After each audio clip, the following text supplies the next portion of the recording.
Բարև ձեզ, անհուսալի վարկեր ունեցող անձանց աջակցության ծրագրում փոփոխություններ են իրականացվել, ինչը հնարավորություն կտա ընդլայնել շահառուների շրջանակը։ Այս մասին ենք այսօր խոսելու աշխատանքի և սոցիալական հարցերի նախարարության, կենսաթոշակային ապահովության և այլ դրամական վճարների վարչության ընտանիքներին տրվող նպաստների բաժնի պետ Արմեն Մարգարյանի հետ։ Բարև ձեզ, պարոն Մարգարյան։ Պարոն Մարգարյան, ծրագիրը անհուսալի վարկեր ունեցող անձանց աջակցության գործում է փետրվարի 1-ից, մինչ կառավարության վերջին նիստերում իրականացված փոփոխություններին անդրադառնալը, սկսենք նրանից, թե ովքեր էին հիմնական շահառուները, ինչ պայմանների դեպքում էին քաղաքացիները կարողանում դիմել ու ստանալ աջակցություն։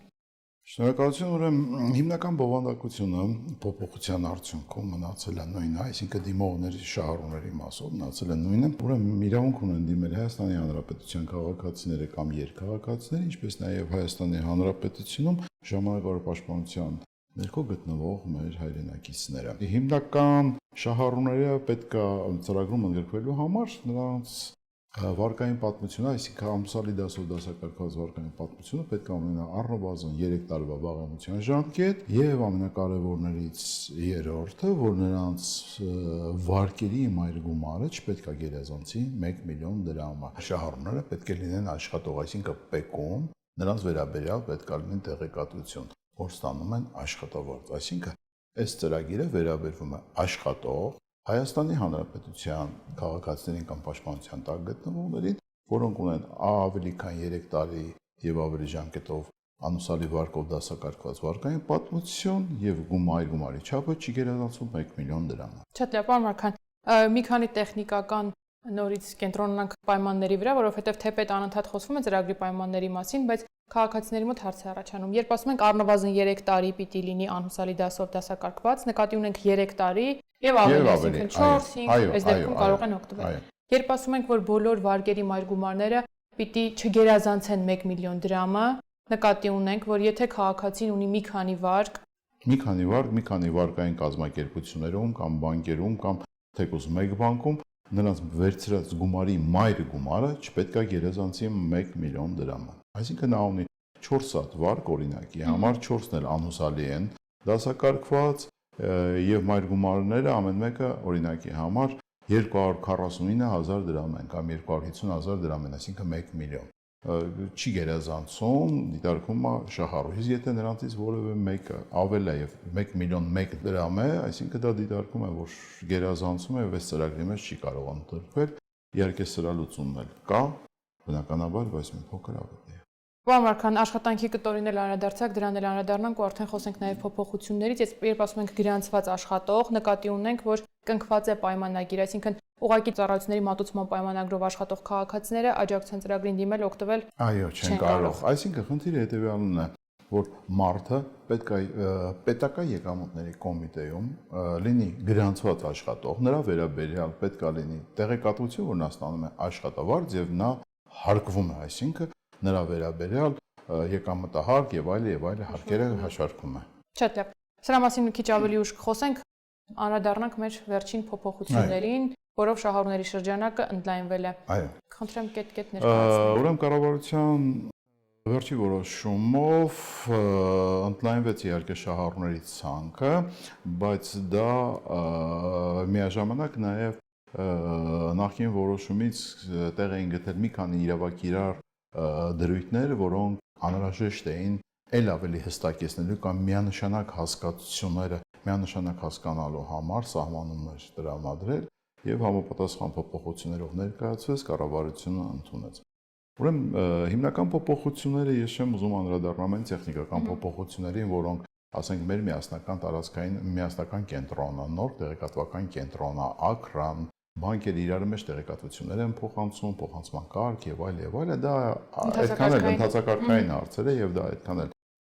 ազգաբնակության անհրաժեշտ չի, բայց ես կուզեմ անդրադառնամ գլոբալ հարցերին, որոնց հիման վրա մեր շահառուների թիվը կավելանա եւ մենք արդեն իսկ ունենք դիմումներ, որոնք մերժվել էին այս ընդհանրակարգերը չունենալու պատճառով։ Դրանցից ամենաառաջինը լիցենզիա չունեցող բանկերին է վերաբերվում։ Նախկին որոշման մեջ գրված էր 2025 թվականի փետրվարի 1-ի դրությամբ կենտրոնական բանկի կողմից լիցենզիա ունեցող բանկեր եւ ՈՎԿ-ներ վարկային կազմակերպություններին էլ վերաբերում, իսկ եթե մարդը ուներ մի քանի վարկ կամ թեկուզ մեկ վարկ, որը լիցենզիա չունեցող կամ այսպես ասած լուծարման գործընթացում գտնվող ՈՎԿ էր, բնականաբար ծրագիրը մերժում էր։ այս դրույթը հանվել է եւ բոլոր մեր շահառուները, որոնք կունենան, այլ չեմ ուզում ասեմ, մինչև 1 միլիոն եւ այլ, այլ նրանց մերժվել էր հենց այս հիմքով, նրանք բոլորը կընդգրկվեն ծրագրի մեջ։ Ուզում եմ նշել, որ պատրաստ է ծրագիրը, այսինքն լիցենզիա չունեցողների մասով, ուղղակի ես կուզենայի հորդորեի մեր բնակչությանը, ովքեր որ զրկվել են այս հաղորդագրությամբ, խնդրում ենք մեկ անգամ եւս այսօր եւ այդ մտնել դիմում մուտքագրել, որովհետեւ մեզ անհրաժեշտ է դիմում մուտքագրելուց հետո, եթե չկա այլ խոչընդոտ, չունի այլ խնդիր, միայն դա է եղել, այդ հարցը արդեն իսկ լուծված է։ Երկրորդ հարցը հիմնականում վերաբերում է մեր ուժային կառույցների աշխատակիցներին, որոնց վերաբերյալ ՊԿ-ը ունի սահմանափակ տեղեկատվություն, այսինքն չէր տրամադրում մեզ։ Այս համապատասխան որոշմամբ պաշտպանված են եւ այլ։ Այս համապատասխան որոշմամբ այդ տեղեկատվությանը գտանք մեկ այլ ձև եւ արդեն իսկ կառավարության որոշմամբ հանձնարարականներ ա գնացել մեր բոլոր ուժային կառույցներին, որ անհրաժեշտ է տրամադրել հատուկ ընդհանրակարգ գոյություն ունի, արդեն իսկ ծրագրով դրված է քաղաքացին անհրաժեշտ ինչը որ բոլորն էին գրում, անհրաժեշտ դիմումի մեջ գրվող տվյալներից բացի, ինքը պետք է ընդամենը մի հատ նշում անի, այնտեղ դաշտեր կա պաշտպանության, ներքին գործեր, ազգային անվտանգություն եւ այլ, որտեղ որ կա, ինքը մի հատ նշում անում։ Ես համարում եմ պաշտպանության նախարարության աշխատակից, որը ծրագրային ինքնաշխատ եղանակով արդեն գնում է համապատասխան ուժային կառույց, իր վերաբերյալ տեղեկատվության նորից համապատասխան ձևով վերցնում է եւ վերում է ՊԵԿ, այսինքն քաղաքացի դիմելուց հետո նա ՊԵԿ-ում արդեն կերևա, որ աշխատակիցը համապատասխան ուժային կառույցի։ Պարոն Մարգարյան, ուժային կառույցների ներկայացուցիչներին, աշխատողներին, ոստիկանության, ներքին գործերի նախարարության, պաշտպանության նախարարության եւ մյուս աշխատողներին արդյոք կարող ենք ուղղորդել իրենց դիմումների ներկայացման կամ չներկայացման առհասարակ ընդհանրակարգային հարցերով, քանի որ առանձին կարգավորում ունեն, հետևեն նախարարության պաշտոնական հարթակներին, քայլերի հաջորդականությանը ծանոթ լինելու։ Ուրեմն ես այստեղ եթե մենք դրա այդ հարցը մի քիչ ավելի մանրացնենք, ասեմ, որ մենք արդեն իսկ ունենք դիմումներ, որոնց մերժել ենք աշխատանք չունենալու պատճառով հաղորդագրությամբ, դրանք հիմնականում վերաբերում են ուժայիններին։ Օրինակ պաշտպանության հետ արդեն իսկ պայմանավորվել ենք այդ համապատասխան տեղեկատվությունը դիմումները առաջիկա օրերին կհանվի կտրամադրի պաշտպանության, նրանք նշումներ կանեն հետ կուղարկեն այս ընթացակարգով մինչև մեր եւ այդ ուժային կառույցների համապատասխան ծրագրային փաթեթները իրար կմիանան։ Իրավական ակտով այնտեղ սահմանված է ժամկետներ, ամեն մեկ ինչքան որ ժամկետ ուզելա կամ լոգիկային մոտ ժամկետներ սահմանված է, ով երբ պետք է առնվազն ծրագիրը ընդունի եւ համապատասխան մեր միասնականի, մեր նորքի տեղեկատվական բազային միանա։ Այս հարցը հիմնականում լուծված է, բայց մարդիկ արդեն իսկ կարող են դիմել, հատկապես պաշտպանությունը, հատկապես ներքին գործերը, ԱԾ-ն։ Ամեն դեպքում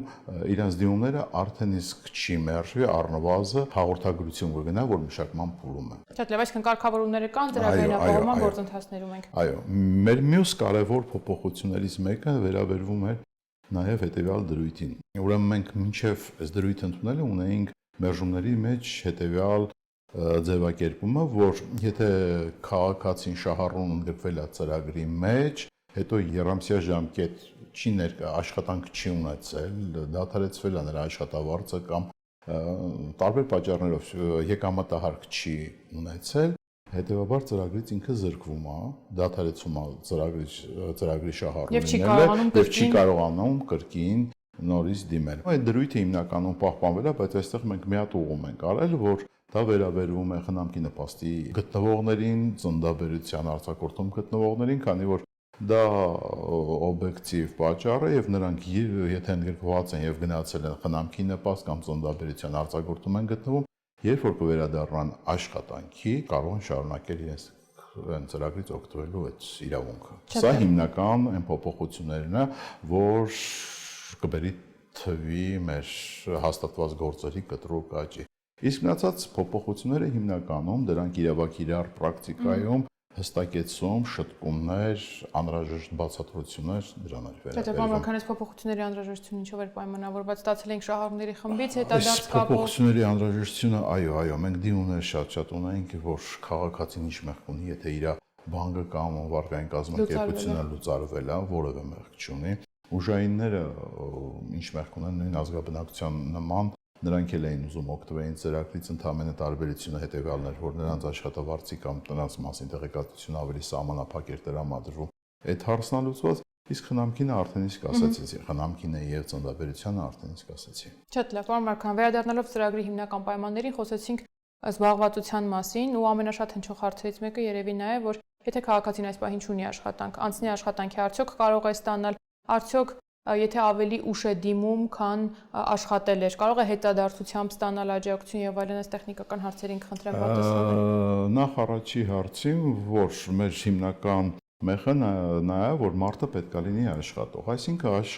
աշխատանք չունեցող մարդու համար է սա արվել կամ աշխատանքի մեջ գրկվածի, որի աշխատաշուկա վերադառնալու միջոցով մենք նրա հարցերը պետք է լուծենք։ Հիմա եթե մարդը չուներ աշխատանք, այսօր աշխատանք է ճարել, բնականաբար աշխատանք ճարելուց հետո եթե դիմի ծրագրին եւ համարվի այն իմ ասած բոլոր 4 գործոններին համապատասխանող անձնավորություն, բնականաբար նա կընդգրկվի։ Ես ուզում եմ տեղեկացնել, որ դիմելուց հետո ծրագրի մեջ կարող են գրել ոչ ավելի քան 24 ամիս, այսինքն մենք նրան հնարավորություն ենք տալիս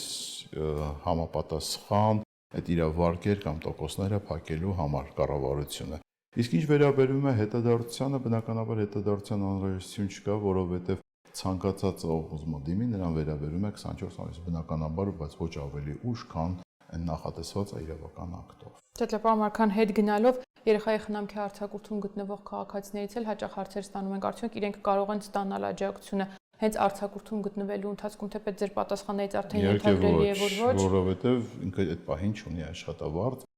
եկամտահարկ եւ այլն եւ այլն։ Նա պետք է համարվի աշխատող, ունենա աշխատավարձ եւ եկամտահարկ։ Շատ լավ։ Պարոն Մարկյան, դարձյալ քաղաքացիների հարցերից հարցնում են, արդյոք աջակցությունը ուղղվում է միայն մայր գումարի մարմանը, թե հնարավորություն կա աջակցությունն ուղղել նաեւ վարկերի տոկոսագումարների նվազեցմանը։ Ծրագրի գաղափարը հետեւյալն է։ Ուրեմն քաղաքացին ունի վարկ մայր գումար եւ ունի մայր գումարի նկատմամբ տոկոսներ, տուժանքներ եւ այլն եւ այլն։ Ծրագրի գաղափարախոսությունը մտնում է հետեւյալի մեջ։ Մարդը ունի աշխատավարձ, որը ուղղվում է ԴՀԿ-ի միջոցով նրա մաքուր վարկերի փակմանը, ոչ ավելի 20%, եթե չկա այլ ինչ-որ նորմ տվյալ անձին վերաբերյալ սահմանված, եւ մարդու եկամտահարկը 100% եկամտահարկը ուղղում է տվյալ վարկի տոկոսները, տուժ-տուգանքները փակելու համար։ Հետևաբար դրանք տարբեր իսկ բաներ են, այսինքն աշխատավարձը sense tenants ԴՀԿ-ն տանում էր, իսկ եկամտահարկը բյուջե էր գնում։ Այսինքն մենք այս ծրագրով ինչ արեցինք։ Պետական բյուջեից համապատասխան եկամտահարկը, որը գնում էր բյուջե, վերցեցինք եւ տվյալ անձի ոնց որ տուժ-տուգանքը փակում ենք, իհարկե դա էլ է գնում պետական բյուջե, բայց մարդուն ուղղում ենք ինքը սպիտակ դաշտ վերադառնա կարծես, ավելի շատ։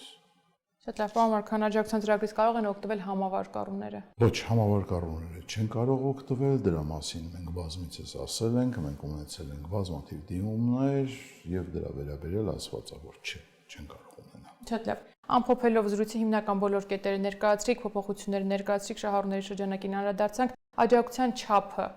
յուրաքանչյուր անձի դեպքում որքան է կազմում եւ եթե ծրագրի պայմաններին քաղաքացին համապատասխանում է, ուր դիմի, եթե մինչեւ այժմ չէր դիմել, չէր օգտվում։ Աջակցության չափը չկա հստակ սահմանված չափ, որովհետև դա կախված է մարդու աշխատավարձի չափից, այսինքն մաքուր աշխատավարձից եթե դա դատական ակտերի արկադիր կատարումն է տանում, նա 20%-ի չափով դիտարկենք սահմանված կարգով, եթե չկա լրացուցիչ, իսկ եկամտահարկը ես ասացի ամբողջությամբ բատարվում, այսինքն դրանք տարբեր բաներ են, ամեն մեկը կլինի յուրովի կապված աշխատավարձերի չափերից։ Իսկ պայմաններին համապատասխանելու դեպքում դիմելու ընթացակարգը նորից պահպանվել է նույն կերպ, ինչը որ նախատեսված էր ի սկզբանե, այսինքն քաղաքացին մեր շահառուն կարող է տանից նստած իր համակարգչով դիմի, կարող է հեռախոսով դիմի, ուղղակի այս դեպքերում տանից եւ հեռախոսով դիտարկում է, որ նա պետք է նույնականացվի ESM ծրագրով, այսինքն մտնելով համապատասխան դաշտ, ESM ծրագրով նույնականացնելուց հետո ինքը ընդհանրապես այնտեղ տալիս է իր համաձայնությունը, որ պետական մարմինները կամ բանկ եւ այլ իր մասին տեղեկատվությունները ճշտեն։ Իսկ մյուս տարբերակը, որը կարող է այդ համապատասխան, եթե չի կարողանում ինքնուրույն անել, կարող է մոտենալ ցանկացած միասնական տարածքային մարմին եւ այնտեղ խնդրել, որ իր փոխարեն դիմեն։ Շնորհակալություն պարոն Մարկյան ամբողջական տեղեկատվության համար, իսկ մենք այսքանն ենք նախատեսել այսօրվա համար, կհանդիպենք հաջողություն։